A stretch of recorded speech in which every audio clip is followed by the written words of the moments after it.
Arjuna Vishada Yoga, Arjuna's Dilemma। Dhritarashtra ने कहा, हे संजय, धर्म भूमि कुरुक्षेत्र में युद्ध की इच्छा से एकत्र हुए मेरे और पांडु के पुत्रों ने क्या किया?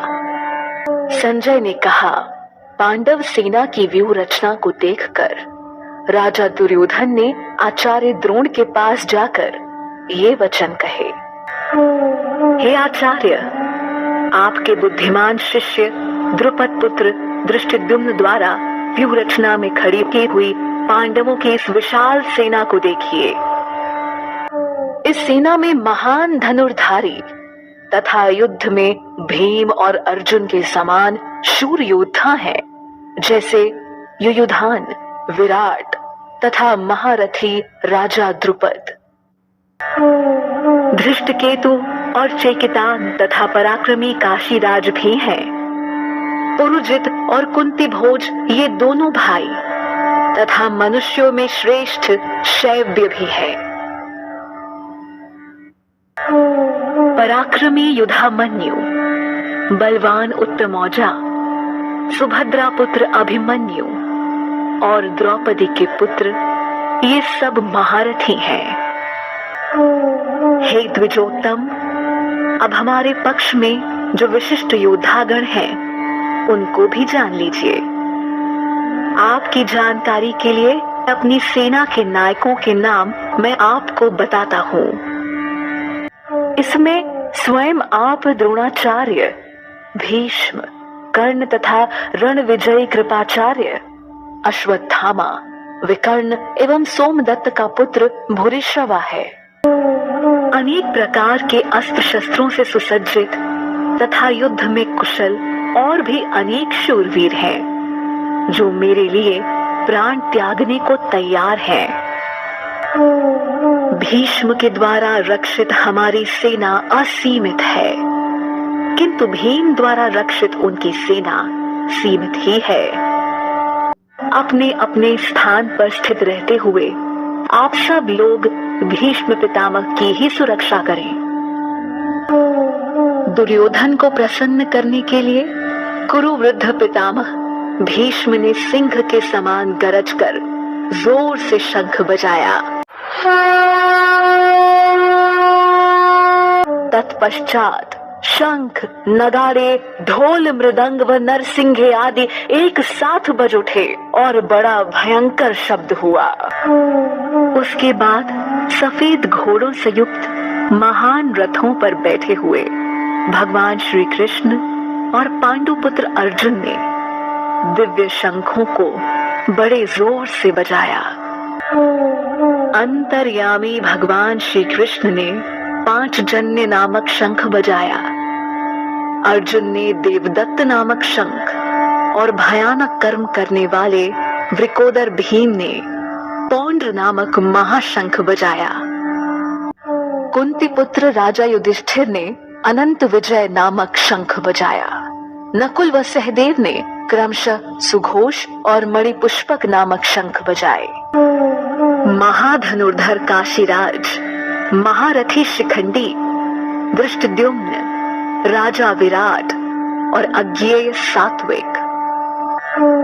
हे राजन, राजा द्रुपद, द्रौपदी के पुत्र और सुभद्रा पुत्र महाबाहु अभिमन्यु सभी ने अलग अलग अपने अपने शंख बजाए। शंखों के उस भयंकर शब्द ने आकाश और पृथ्वी को भी गुंजाते हुए धृतराष्ट्र पुत्रों के हृदय विदीर्ण कर दिए। हे राजन, अब शस्त्रों के चलने की तैयारी हो ही रही थी कि उसी समय कपिध्वज पांडुपुत्र अर्जुन ने अपना धनुष उठा लिया और श्री कृष्ण से बोले। अर्जुन ने कहा, हे अच्युत, मेरे रथ को दोनों सेनाओं के मध्य में खड़ा कीजिए, जिससे युद्ध की इच्छा से खड़े इन लोगों का मैं निरीक्षण कर सकूं कि मुझे इस युद्ध में किनके साथ युद्ध करना है। धृतराष्ट्र पुत्र दुर्बुद्धि दुर्योधन का हित चाहने वाले उन राजाओं को देखना चाहता हूँ जो युद्ध करने आए हैं। संजय ने कहा, हे भारत, अर्जुन के इस प्रकार कहने पर श्री कृष्ण ने दोनों सेनाओं के मध्य अपना रथ खड़ा कर दिया। भीष्म, द्रोण तथा पृथ्वी के सभी राजाओं को सामने खड़े देखकर श्री कृष्ण ने कहा, हे पार्थ, यहाँ एकत्र हुए कौरवों को देखो।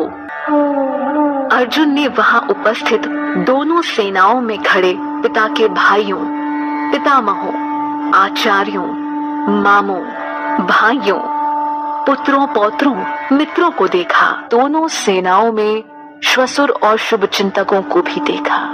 उन उपस्थित सभी बंधुओं को देखकर उनका मन करुणा से भर गया और वे शोकयुक्त होकर बोले, युद्ध भूमि में अपने ही लोगों को युद्ध के लिए सामने देखकर मेरे अंग शिथिल हो रहे हैं और मुख भी सूख रहा है और मेरे शरीर में कंपन तथा रोमांच हो रहा है।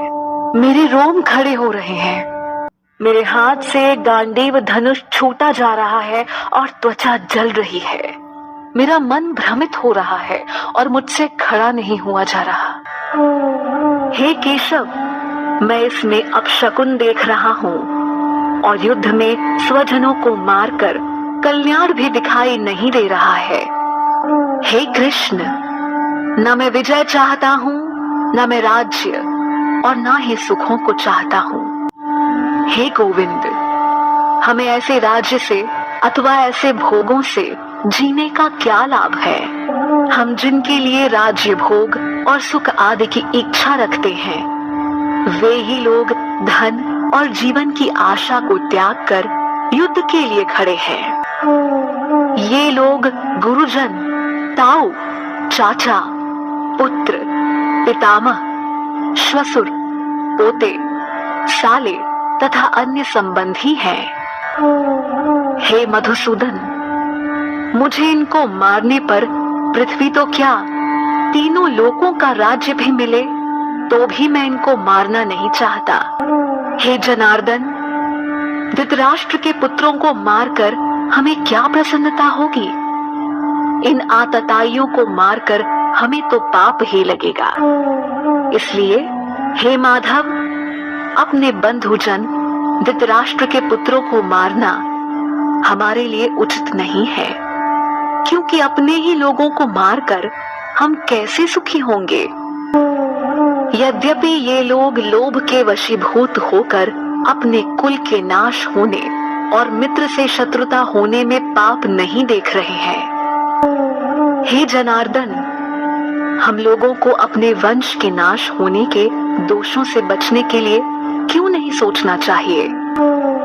कुल के नष्ट होने से सनातन धर्म नष्ट हो जाते हैं। धर्म नष्ट होते ही सारे कुल को पाप दबा लेता है।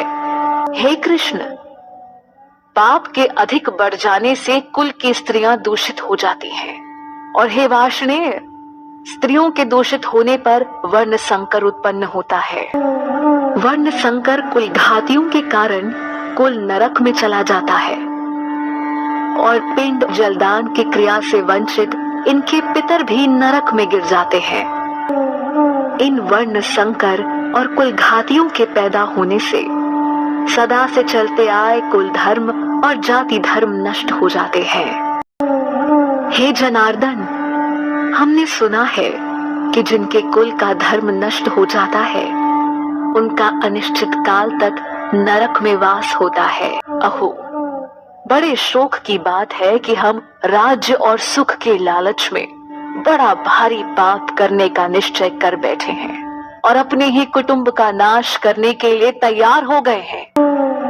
यदि धृतराष्ट्र के पुत्र मुझ शस्त्र रहित और सामना न करने वाले को युद्ध में मार भी दें, तो यह मेरे लिए हितकारी होगा। संजय बोले।